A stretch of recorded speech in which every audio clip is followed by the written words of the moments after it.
Siapa tidak kenal Wilmar Group, perusahaan agribisnis yang menggurita, di lebih dari 50 negara dengan industri sawitnya ini sudah masuk dalam jajaran Fortune 500. Tapi tak hanya bermain di industri sawit, Wilmar Group juga merambah usaha properti, yaitu pengembangan lahan industri. Kawasannya paling baru adalah kawasan industri terpadu Wilmar di Serang. Kawasan ini bahkan termasuk dalam program strategis nasional pemerintah. Kawasan industri terpadu ini juga sudah dilengkapi beberapa fasilitas pendukung kegiatan industri. Seperti dermaga, jalan aspal dengan akses ke tol, suplai gas hingga 20 juta standar kaki kubik per hari, pasokan listrik hingga 500 MW, air, serat optik, sistem hidran, pengolahan sampah, pengolahan limbah air, dan akses logistik kereta api. Dermaga di KITW ini juga mampu menampung kapal berkapasitas 3.000 ton. Artinya, para eksportir bisa menghemat waktu dan biaya karena bisa mengapalkan ekspornya langsung ke negara tujuan, tanpa perlu transit di pelabuhan lain. Jadi kawasan industri Wilmar terpadu ini terletak di Provinsi Banten, di Serang, dan daerah ini kita mempunyai luasan sekitar 800 hektar dan masih punya potensi untuk dikembangkan, ya. Dan untuk pengembangan daerah ini Wilmar juga mengundang investor-investor lain untuk bisa menanamkan modalnya untuk mengembangkan daerah ini bersama-sama.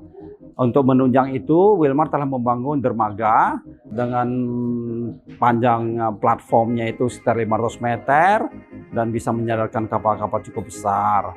Dan juga punya potensi untuk dikembangkan menjadi pelabuhan kontainer. Ya, jadi potensi sini sangat luar biasa sekali. Ada potensi lain yang bisa dikembangkan termasuk daerah-daerah komersial ya untuk mendukung juga daerah industri yang ada di sini.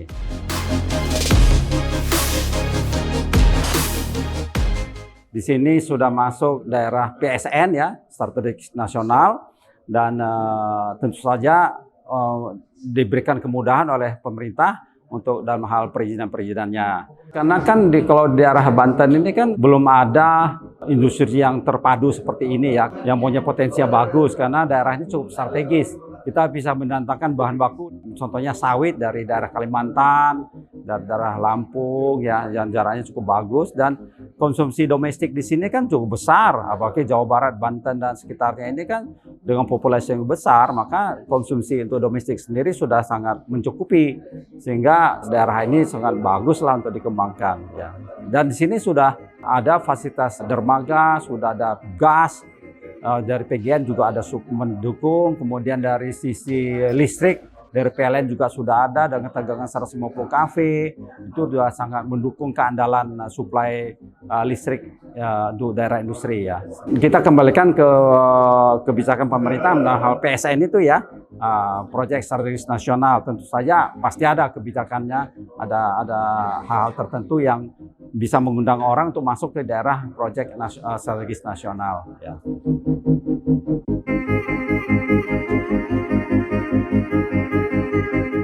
Ya. Jika kita kembangkan pembangkit listrik tenaga surya, kita sudah mulai di sini dan kita punya potensi untuk membangkitkan sampai dengan mungkin di atas 5 mega. Ya. Dan tentu saja kita akan melengkapi dengan mengikuti peraturan-peraturan yang ada. Tapi sementara kita lagi proyek yang 500 kilowatt akan selesai dalam beberapa bulan ini. Tahun ini kita sudah bisa menggunakan listrik tenaga surya dengan kapasitas 500 kW. Dan kedepannya kita akan bangun sampai di atas 5 mega. Kita akan menyiapkan area untuk tenaga surya. Kita juga akan sinkron dengan pemerintah. Kita akan tunjukkan keseriusan Wilmar untuk mendukung program pemerintah. Karena memang kalau kita bisa menunjukkan menggunakan energi baru terbarukan, itu juga selling point buat kita untuk barang-barang ekspor nantinya. Kan dunia juga melihat bagusnya kalau bisa industri itu memanfaatkan tenaga surya atau energi baru terbarukan mengurangi emisi karbon.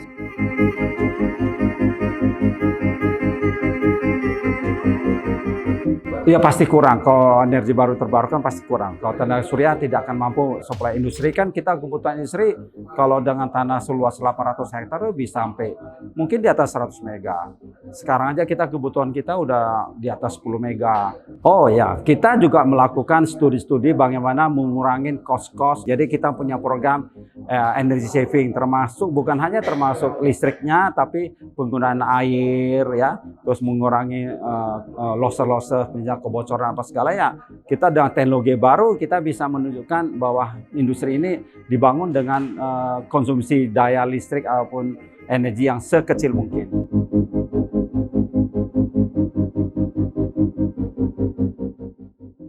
Ya, kalau logistik itu seperti jalan layang susunnya udah ada, langsung jalan tol langsung masuk ke daerah industri, kemudian nantinya dikembangkan jalur kereta api.